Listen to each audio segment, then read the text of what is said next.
எல்லாருக்கும் வணக்கம். இந்த மதுரை மண்ணின் மைந்தனை வாழ்த்து வந்த உங்க அனைவரையும் வருக வருக நான் வரவேற்கிறேன். நன்றிப்பா. விடுதலைக்கு வந்து இதே மாதிரி ஆதரவு கொடுத்தீங்க. சூரியோட எல்லா படத்துக்கும் உங்களுடைய பேரன்பு அவன் மேல பெருமழையா பொழியட்டும். எனக்கு என்ன இருப்பா, டைம் ஆச்சு, தியேட்டருக்கு படம் பார்க்க வந்துடுவாங்க, சீக்கிரம் பேசணும். எல்லாரும் இங்க கேட்ட பேச்சிலேயே வந்து வடிவுக்கரசி அம்மாவோட பேச்சு தான் பிரமாதம். ஆமா, பிரமாதம் பிரமாதம். செந்தில், நம்மளும் ஒரு படம் பண்ணுவோம் செந்தில். ரொம்ப நான் எனக்கு உங்க எல்லா தாண்டி உங்க அவர் பக்கத்துல உட்காந்து உங்களுடைய அது பெரிய மூத்த சகோதரனை போல ஒரு தகப்பன் சாணத்துல உட்காந்து உங்களை ரசிச்சுட்டே இருந்தார். வெற்றி சார் வந்து குதிச்சுட்டே இருந்தார். அது மாதிரி எனக்கு உங்களை பத்தி முழுசா எதுவும் தெரியாது. பட் ஆனா கேட்கறதுக்கும் கடைசியில் வடிவுக்கரசியமா பேசும்போது அவங்க எவ்வளோ கம்ஃபர்டபுளாக எவ்வளோ சந்தோஷம் ரசிச்சிருக்காங்க, எவ்வளோ விஷயத்த அப்சர்வ் பண்ணியிருக்காங்கன்னு தெரிஞ்சது. ரொம்ப நல்லா இருந்தது, சந்தோஷமாக இருந்தது. ஸோ உங்களுக்கு முதல்ல வாழ்த்துக்கள். அப்புறம் யாராவது ஒருத்தர் ஜெயிச்சு வந்தாங்கன்னா அவங்களோட ஆரம்ப கட்டம் வரைக்கும் தான் நமக்கு மோட்டிவேஷன். ஓகே, இங்கேருந்து வந்துடுவாங்கன்னு.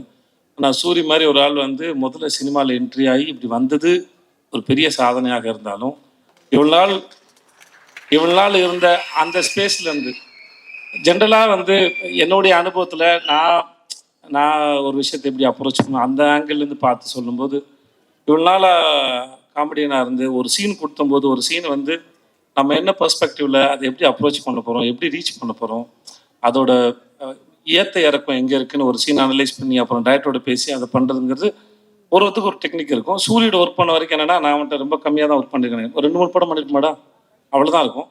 ஆனால் ஒரு சீனுக்குள்ள இந்த காமெடியை மட்டும் தேடின ஒரு மூளை வந்து ஒரு ஸ்டேஜுக்கு அப்புறம் இத்தனை வருஷம் ப்ராக்டிஸ் பண்ணிட்டு அதை எப்படி ஒரு ப்ரொட்டகனிஸ்டா கதையின் நாயகனா வந்து அதை ப்ரெசென்ட் பண்ண போகிறோங்கிறத யோசிக்கிறது அது பெரும் கஷ்டம். அது நான் ரொம்ப நாளாக ஒரே ஃபார்மில் யோசிச்சுட்டு அதுலேருந்து உடைச்சு இன்னொரு ஃபார்ம் உடைக்கிறதுங்கிறது. விடுதலைக்கு அப்புறம் அவனுக்கு கருடனை போல ஒரு படம் வர்றதும், அடுத்து சிவாவோட ப்ரொடக்ஷனில் இவன் வினோத்தோட படம் அது வர்றதும், அவனை அடுத்தடுத்து ஹீரோவை பொசிஷன் பண்ணுறதுல அவன் வாழ்க்கையில் நடக்கிற இந்த படத்தோட இந்த ட்ரெயிலோட முதல் வசனத்தை போல இயற்கையும் அந்த கடவுளும் அவனை வந்து சிறப்பாக அவனுக்கு வரம் கொடுத்து ஆசீர்வதிச்சுக்க நான் நம்புகிறேன். அவனோட அடுத்தடுத்த படங்களும் அவன் மேலே ஒரு நல்ல ஒரு எதிர்பார்ப்பை ஏற்படுத்துது. அவனை ஹீரோவாக மோல்டு பண்ணுறதுக்கும் அது ரொம்ப அழகாக வடிவமைக்குதுன்னு நான் அதை பார்க்குறேன். அதை பார்த்து ரொம்ப ரசிக்கிறேன் நான். நம்ம ஊர் மூஞ்சி ரொம்ப அழகான சிறந்த கருப்பான அழகாக நீ வாழ்க வளர்க நல்லா இருப்ப. நீ இங்கே வந்தது அத்தனை பேருக்கும் நன்றி. அடுத்த முறை இருந்து மதுரை மட்டும் இல்லாமல் அகில உலக அப்படி தான் போட்டு நிறைய ஊர்லேருந்து அவனுக்கு பேனர் வரட்டும். வர பஸ்ஸு 1-2 இல்லாமல் இன்னும் நிறைய பஸ் இருந்து ஆள் வரட்டும். வாழ்க. நன்றி. வந்து நான் இருக்கும். நன்றி. தேங்க்யூ.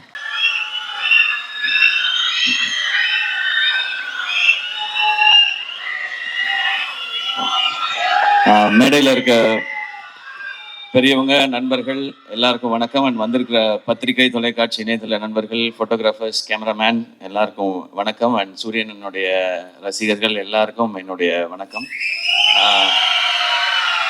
ஃபஸ்ட்டு ஒரு கொஞ்சம் நேரம் லேட்டாக வந்துட்டேன், அதுக்கு ஃபஸ்ட்டு சாரி. எங்கேருந்து ஆரம்பிக்கணும்னு தெரியல. ஏன்னா இந்த படத்தில் எனக்கு பிடிச்சவங்க, நெருக்கமானவங்க நிறைய பேர் இருக்கிறாங்க. நான் முதல்ல இந்த படத்துடைய ட்ரெய்லர் பற்றி சொல்லிடுறேன். ஒரு சாலிட் ஆக்ஷன் ஃபிலிமுக்கான எல்லாமே இருக்கிற ஒரு ட்ரெய்லராக இருந்துச்சு அது. இந்த படம் இதையே தான் டெலிவர் பண்ணோம் அப்படின்னு நான் நம்புகிறேன். அண்ட் துரை செந்தில் அண்ணன், என்னுடைய எதிர்நீச்சல் காக்கி சட்டை படத்தின் இயக்குனர், அவர் ஸ்பாட்டில் எல்லாரும் சொன்னது அப்படிதான், எப்போவுமே சிரிச்சுட்டே அந்த ஸ்மைலோடே தான் இருப்பார். திட்டணும்னா கூட அதிகபட்சம் சிரிச்சுட்டே ஏன் இப்படி பண்ணீங்க அப்படின்னு கேட்பாரு. தப்பு பண்ணவனுக்கே ஒரு டவுட்டாக இருக்கும், இருந்தாலும் நம்மளை கலாய்க்கிறாரா இல்லை திட்ட தான் செய்கிறாரா என்ன அப்படின்னு சொல்லி. அவ்வளோ ஒரு ஸ்வீட்டான மனிதர். ஸோ அவர் இந்த படம் ஒரு பெர்ஃபெக்டான டைட்டிலோட ஒரு அருமையான ஒரு களத்தோட வருது. அவருக்கு இன்னும் ஒரு வெற்றி படமாக இந்த படம் இருக்கட்டும். ஏன்னா அவர் என்னை முதல் முறை மீட் பண்ணி அவர் எனக்கான கதை சொல்லும் போதே நான் என்ன நினைச்சேன்னு தெரியல, என்கிட்ட இருந்த ஒரு கதையை சொன்னேன். நான் முன்னாடி அசிஸ்டன்ட் டைரக்டராக ஒர்க் பண்ணதுனால அந்த டைம்லாம் இருக்குல்ல. ஸோ எப்போ அவர் எனக்கு கதை சொல்ல வந்தாலும் நான் ஒரு கதையை அவர்கிட்ட சொல்லுவேன். இப்படிதான் எங்களோட ரிலேஷன். அது ஏன்னு அவர்கிட்ட மட்டும்தான் நான் வேற யார்ட்டையும் அப்படி சொல்லியிருக்கேனான்றது தெரியல. அவ்வளோ ஒரு கம்ஃபர்ட் இருக்கும். வடிவுக்கரசி அம்மா சொன்ன மாதிரி எப்பவுமே எல்லாரையுமே சந்தோஷமா கரெக்டா அவங்கள வச்சுக்கிறதுல அவர் அடிச்சுக்கவே முடியாதுன்னு நினைக்கிறேன். எனக்கு அவரோட ஒர்க் பண்ணது ஒரு நல்ல அனுபவம். இந்த வெற்றி இன்னும் அவர் அடுத்த கட்டத்துக்கு கொண்டு போட்டும். வாழ்த்துக்கள்ண்ணே. அண்ட் குமாரண்ண அவர் வந்து வருத்தப்படா வாலிபர் சங்கம்ல எனக்கு பழக்கம். அப்போ அவர் ஒர்க் பண்ணாரு, ப்ரொடக்ஷன் எக்ஸிக்யூட்டிவா ஒர்க் பண்ணாரு. விட மாட்டார், எல்லாரையும் ட்ரில் வாங்குவாரு, சீக்கிரம் வேலையை முடிக்கணும், டைம் வேஸ்ட் பண்ண விட மாட்டாரு, காசு வேஸ்ட் பண்ண விட மாட்டாரு. ஸோ வேற ஒருத்தர் காசு போட்டாலே அப்படி இருக்கிற ஒருத்தர் அவர் காசு போட்டா எப்படி இருப்பாருன்னு நீங்க நினைச்சுக்கோங்க. எனக்கு தெரிஞ்சு ப்ரொடியூசரா இல்லாம அங்கேயுமே வந்து ஒரு ப்ரொடக்ஷன் எக்ஸிக்யூட்டிவா தான் பிஹேவ் பண்ணியிருப்பாருன்னு நினைக்கிறேன். ஏன்னா யாராவது வந்து டப்புன்னு சம்பளம் கேட்டுருவாங்களோ அப்படின்றதுனால சீக்கிரம் முடிக்கலையா அப்படின்னு அந்த கோவமான ஒரு ஃபேஸ் ஒன்று வச்சுப்பாரு. அண்ட் நான் அவரை நிறைய டைம் பார்த்துருக்கேன். சூரியனை வந்து இறக்கி விட்டு போவார் அவர் வீட்டுக்கிட்ட. நான் இங்கிருந்து அப்படியே நடந்தே போய்க்கிறேன் அப்படின்வாரு. சரி, வீடு வந்து ஏதோ குட்டியா இருக்கும் போல, நம்ம எல்லாம் வர்றதுக்காக யோசிக்கிறாரு அப்படின்னு பார்த்தா அப்புறம் தான் சூரியன், தம்பி தம்பி தம்பி ஏகப்பட்டது வச்சிருக்கேன் தம்பி, சண்டால 4-5 வீடு வச்சிருக்கேன், நம்மள்ட்ட சொல்ல மாட்டான் அப்படின்னு சொல்லி சொல்லுவாரு. அவர் அப்பயே ப்ரொடியூசருக்கு தேவையான எல்லா வேலையும் அப்பயே செஞ்சுட்டு வந்துட்டாரு கரெக்டா. இந்த படம் அவருக்கு இன்னும் நிறைய லாபத்தை கொடுக்கட்டும். ஏன்னா ப்ரொடியூசருக்கு இன்னைக்கு தேவை அதுதான். ஏன்னா அது கொடுத்தா நிச்சயமா அவர் இன்னும் நிறைய படங்கள் பண்ணுவாரு. அண்ட் சூரியனை வச்சு இன்னும் நிறைய படங்கள் அது பண்ணிதான் ஆகணும், வேற வழி கிடையாது. இவரும் அவருக்கு பண்ணிதான் ஆகணும், அவரு இவருக்கு பண்ணிதான் ஆகணும். ஸோ இந்த படம் இன்னும் பெரிய வெற்றி அடையட்டும். அண்ட் இதை டிஸ்ட்ரிபியூட் பண்ற 5 ஸ்டார் செந்தில் சார், உங்களுக்கும் வாழ்த்துக்கள் சார். இந்த படமும் உங்களுக்கு ஒரு வெற்றி படமா அமையட்டும் சார், வாழ்த்துக்கள். அண்ட் இந்த படத்துல ஒர்க் பண்ண டெக்னீஷியன்ஸ் எல்லாருக்கும் விஷஸ். ஏன்னா ஒரு சாலிட் கண்டென்ட்டா இருக்கு அப்படின்னா டெக்னிக்கல் டிபார்ட்மெண்ட் ரொம்ப ஸ்ட்ராங்கா வேலை பார்த்துருக்காங்கன்னு அர்த்தம். அண்ட் நான் சூரியனை பத்தி பேசிடுறேன். சூரியனை உண்மையிலே அண்ணன் தான். நான் ஜென்ரலா இப்ப நான் திருச்சி பக்கத்துல இருந்து வந்ததுனால என்னை விட கொஞ்சம் வயசு மூத்தவங்களை பார்த்தா நான் அண்ணன் பேசி பழக்கம். எனக்கு அது சேனல்ல இருக்கும் பொழுதுமே அப்படிதான். எல்லாரையும் அண்ணன் தான் கூப்பிடுவேன். அது வந்து ஒரு மரியாதை, இந்த ரெஸ்பெக்டுக்காக. பட் சூரியன் எப்பவுமே ஆத்மார்த்தமா நான் அண்ணன் தான் கூப்பிடுவேன். அவரும் என்ன ஆத்மார்த்தமா தம்பின்னு தான் கூப்பிடுவாரு. இது வந்து சினிமா நட்பு அதெல்லாம் தாண்டின ஒண்ணு. அது எல்லாருக்குமே தெரிஞ்சதுதான், அதை நான் தனியா சொல்ல தேவையில்லை. சூரியண்ணனுக்கு முதல்ல அவரை கதையின் நாயகனா நீங்க நடிக்கலான்னு சொல்லி அவருக்கு ஃபர்ஸ்ட் கதை சொன்னது நான் தான். அவருக்கு ஞாபகம் இருக்கான்னு தெரியல. ஏன்னா இப்ப பெரிய பெரிய டைரக்டர்ஸோட ஒர்க் பண்றாரு. ஸோ அப்போ வந்து புதுசா கதை சொன்னவங்களை ஞாபகம் வச்சிருப்பாரான்னு தெரியல. சீமராஜா ஷூட்டிங் அப்போ ஒரு டைம் கேப் இருந்தது. நீங்க ஏன்னா லீடா தம்பி சும்மா என்ன மாதிரி பேசிட்டு போகக்கூடாது, நான் பாட்டுக்கு ஒரு வண்டியை ஓட்டிக்கிட்டு இருக்கேன், குத்தி அப்படின்னு தான் சொன்னார் ஃபர்ஸ்ட். இல்லைண்ணே இந்த மாதிரி ஒரு கதை பண்ணுங்கண்ணே, ஒரு கதையில ஒரு அழகான கேரக்டரா எடுத்து நீங்க பிரதானமா வர மாதிரி பண்ணுங்கன்னு ஒரு கதை சொல்லி சொன்னேன். அப்பெல்லாம் தம்பி சும்மா தம்பி, நமக்கு ஏதோ ஒன்று போயிட்டு இருக்கு தம்பின்னு சொல்லிக்கிட்டே இருந்தவர் ஒரு நாள் சைலண்டா வந்தாரு. வந்து தம்பி ஒன்று நடந்துச்சு தம்பி, உங்கள்கிட்ட சொல்லணும் தம்பி அப்படின்னாரு. என்னண்ணே, நான் ஏதோ பிரச்சனை போல அப்படின்னு நினைச்சேன். சரி நேரில் வாங்கினேன் அப்படின்னா, தம்பி அதான் தம்பி வெற்றி என்ன கூப்பிட்டாரு தம்பி.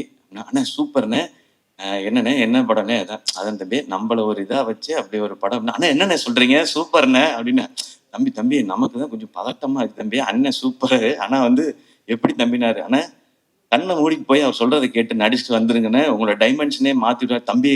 அவரு அந்த படம் பண்ணிடுவோம் தம்பி, அதுக்கப்புறம் என்ன செய்யற தம்பி, யாரும் கூப்பிடாம விட்டான், ஏன்னா நான் என்ன பண்றேன்.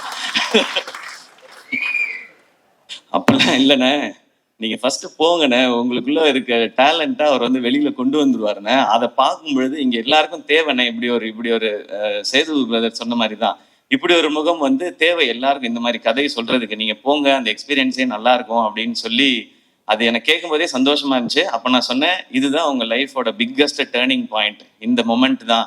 எனக்கு அப்ப என்ன கதைன்னு தெரியாது, என்ன படம் வரப்போகுதுன்னு தெரியாது. நான் வெற்றி சார் மாதிரி ஒருத்தட்ட போகும்பொழுது சூரியன் என்னவா வருவார். ஆனா சூரியனோட டேலண்ட் பத்தி நிறைய தெரியும். நான் தான் அதிக நேரம் அவரோட எனக்கு தெரிஞ்சு நிறைய படங்கள் பண்ணதுனால நிறைய நேரம் செலவழிச்சிருக்கேன்னு நினைக்கிறேன். காமெடி பண்ற ஒருத்தர்னால எமோஷன்ஸையோ சீரியஸான விஷயத்தையோ நிச்சயமாக சாலிடா பண்ண முடியும். காமெடி பண்ற யாரையும் அண்டர் எஸ்டிமேட் பண்ணிடாதீங்க. அதுக்கு இன்னொரு எக்ஸாம்பிள் சூரியன். ரொம்ப சீரியஸா பெர்ஃபார்ம் பண்றவங்களால காமெடி பண்ண முடியாது, அது ரொம்ப கஷ்டம் அது. ஆனா காமெடி பண்றவங்களால சீரியஸான ரோல் எடுத்து பண்ண முடியும். இப்போ வெற்றி சார் மாதிரி ஒருத்தர் இருக்கும்போது அவருக்கு ஆக்சுவலா நம்ம ஐபிஎல்ல சொல்ற மாதிரி தான் ஃப்ரீ ஹிட் சூரியன். எனக்கு ஜாலியா கண்ண மூடிட்டு சுத்தலாம், 6 தான் அது எப்படி போய் விழுந்தாலும்.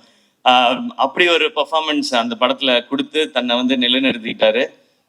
இப்போ ஆனா கேட்டா சொல்வார், ஆனா ஹீரோ ஆயிட்டீங்க எப்படின்னா, தம்பி அதெல்லாம் இல்லை தம்பி, நம்ம பிச்சு போடுவேன், இன்னொரு வாட்டி இதே ட்ராமா அவங்க பண்ணவே கூடாது, அடுத்தடுத்து அதான் பண்றீங்கன்னா. அப்புறம் கொட்டுக்காளி நாங்க பண்ணியிருக்கோம். ஸோ வெற்றி சார் வந்து விடுதலைன்னு ஒரு படத்துல சூரியனனுக்கு இப்படி ஒரு அடையாளத்தை கொடுத்துருக்காரு.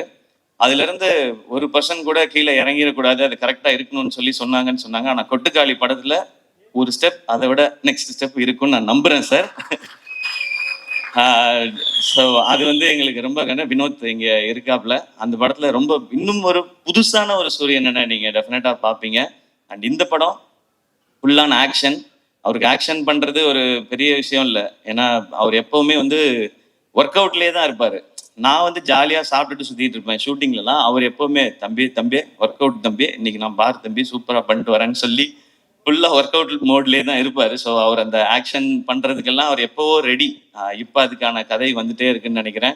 இப்போ வந்து ரொம்ப கிளியரா இருக்காரு. நான் வந்து இனிமே ஹீரோவா தான் பண்ணுவேன் அப்படின்றதுல ரொம்ப ரொம்ப கிளியரா இருக்காரு சூரியன்.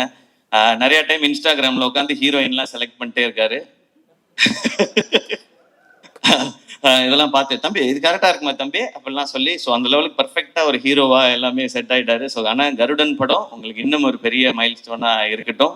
அண்ட் கொட்டுக்காலியை எல்லாருக்கும் காட்டுறதுக்கு நான் வந்து காத்திருக்கேன். எல்லாரும் அதை பார்க்கணும்னு நான் ஆசைப்படுறேன். சீக்கிரம் கொண்டு வந்து முக்கியமா வெற்றி சார்ட்ட ஃபர்ஸ்ட் காட்டணும். ஏன்னா கொட்டுக்காளி படம் பத்தி எல்லாம் தெரியறதுக்கு முன்னாடியே வெற்றி சார் வந்து எல்லாத்தையுமே இந்த படம் ரொம்ப ரொம்ப ஸ்பெஷல் ஃபிலிமா இருக்கும்னு சொல்லி டைரக்டரை வந்து பயங்கரமா அப்ரிஷியேட் பண்ணி சொன்னாங்க. ஸோ உங்கள்ட்ட காட்டுறதுக்காக வெயிட் பண்ணிட்டு இருக்கோம் சார். அண்ட் சூரியன் இந்த படத்துல நடிச்சது மாதிரியே அவருக்கு சப்போர்ட் பண்ணணும் அப்படின்றதுக்காக சசிகுமார் சார் அவங்க இந்த படத்துல இணைஞ்சிருக்காங்க. சசி சார் எல்லாருக்குமே தெரியும், எல்லாருக்கும் வந்து அவங்கள ரொம்ப பிடிக்கும். எந்த அளவுக்கு ஜெனுவின்றது எல்லாருக்குமே தெரியும். அதுவும் கூட ஒருத்தவங்க இருக்காங்கன்னா அவங்களுக்கு எப்பவுமே கரெக்டாக சப்போர்ட்டாகவே இருக்கணும் அப்படின்னு நினைக்கிறது தான். சசி சார் உங்களை ரொம்ப ரொம்ப பிடிக்கும் சார். எனக்கு நான் நிறைய முறை சொல்லியிருக்கேன். அண்ட் உங்களை சந்திச்சு உங்கள் ஆஃபீஸ்க்கெலாம் வந்து பட வாய்ப்பு கேட்கறதுக்குலாம் நிறைய முயற்சி பண்ணியிருக்கேன் சார். உங்ககிட்டையும் சமுத்திரகனி சார்கிட்டையும். இப்போ உங்களோட விழாவில் கலந்துக்கிறதுமே எனக்கு சந்தோஷம். நானும் சூரியன் மாதிரி உங்க கூட ஏதாவது ஒரு படத்தில் நடிச்சேன்னா இன்னும் ரொம்ப சந்தோஷப்படுவேன்னு நினைக்கிறேன் சார். அது சீக்கிரம் அமையும் நான் நம்புறேன். கனியண்ண தேங்க்யூ உங்களோட பாசிட்டிவிட்டிக்கு. நீங்கள் ஷூட்டில் இருக்கும்போது அந்த ஆக்டர்ஸ் எல்லாருக்கும் எப்படி அந்த ஸ்ட்ரென்த்தை கொடுப்பீங்கன்றது தெரியும், அந்த சந்தோஷத்தை கொடுப்பீங்கன்றது தெரியும்னு. நீங்கள் வந்து நான் சூரியன் எல்லாருமே பிகினிங் ஸ்டேஜ்லேருந்து நீங்கள் வந்து கூடவே எங்களுடைய படங்களில் நடிக்கும்போதுலேருந்து எங்களை நீங்கள் தட்டி கொடுத்துட்டு வந்துட்டே இருந்திருக்கீங்க. அதுக்கு ரொம்ப ரொம்ப நன்றிங்க. Yuvan Shankar Raja sir music. So அவருக்கு எங்களுடைய பெஸ்ட் விஷஸ். ஏன்னா சூரியனை ஹீரோ யுவன் சார் மியூசிக் அப்படின்போது எனக்கு அது ஒரு எக்ஸ்ட்ரா சந்தோஷமா இருக்கு. ஸோ இந்த படத்துல ஒர்க் பண்ண நடிச்ச எல்லாருக்கும் ஒரு ஸ்பெஷலான ஃபிலிமா அமையட்டும். இந்த படம் May 31 ரிலீஸ் இல்லைன்னு ஓகே May 31 ரிலீஸ் ஆகுது. தியேட்டர்ல வந்து பாருங்க. எல்லாருக்கும் பிடிக்கிற ஒரு சாலிட் ரூரல் என்டர்டெய்னரா ஒரு கமர்ஷியல் என்டர்டெய்னரா நிச்சயமா இருக்கும். அண்ட் வடிவுகரசியமா நிச்சயமா எனக்கும் உங்களோட நடிக்கணுன்ற ஆசை நிறையவே இருக்கு. ஆனா அது ஏதோ சின்னதாக பண்ணிடக்கூடாது. இது நான் மேடைக்காக சொல்லவே இல்லை. நான் லாஸ்ட் டைம் உங்கள்கிட்ட ஃபோனில் பேசும்போது சொன்னது தான். உங்களோட இன்டர்வியூ பார்த்துட்டு இப்போ நீங்கள் இவ்வளோ சொன்னதுக்கு அப்புறம் ஒரு ரோல் அது இருக்குன்னா அது உண்மையிலேயே அது ஸ்பெஷலாக இருந்து உங்களை கூப்பிட்டு அது கொடுத்தாதான் உங்களுக்கும் உங்களுடைய எக்ஸ்பீரியன்ஸ்க்கும் உங்களுடைய டேலண்ட்டுக்கும் நாங்கள் கொடுக்குற ரெஸ்பெக்டாக இருக்கும்னு நான் நினைக்கிறேன். ஆல்வேஸ் லவ் யூமா ஃபார் யர் ஜெனுவினிட்டி. நீங்கள் இவ்வளோ பெரிய எக்ஸ்பீரியன்ஸில் இருந்துட்டு இந்த பசங்கள்லாம் சின்ன பசங்க தானே அப்படிலாம் யோசிக்காமல் நீங்கள் அவ்வளோ அன்பாக இருக்கீங்க. இது உங்கள்கிட்ட இருந்து நாங்கள் கற்றுக்க வேண்டிய குவாலிட்டின்னு நினைக்கிறேன். So once again thank you. இந்த விழா கூப்பிட்ட எல்லாருக்கும் என்னுடைய நன்றி. கருடன் மிகப்பெரிய வெற்றி அடையட்டும். நன்றி. Love you.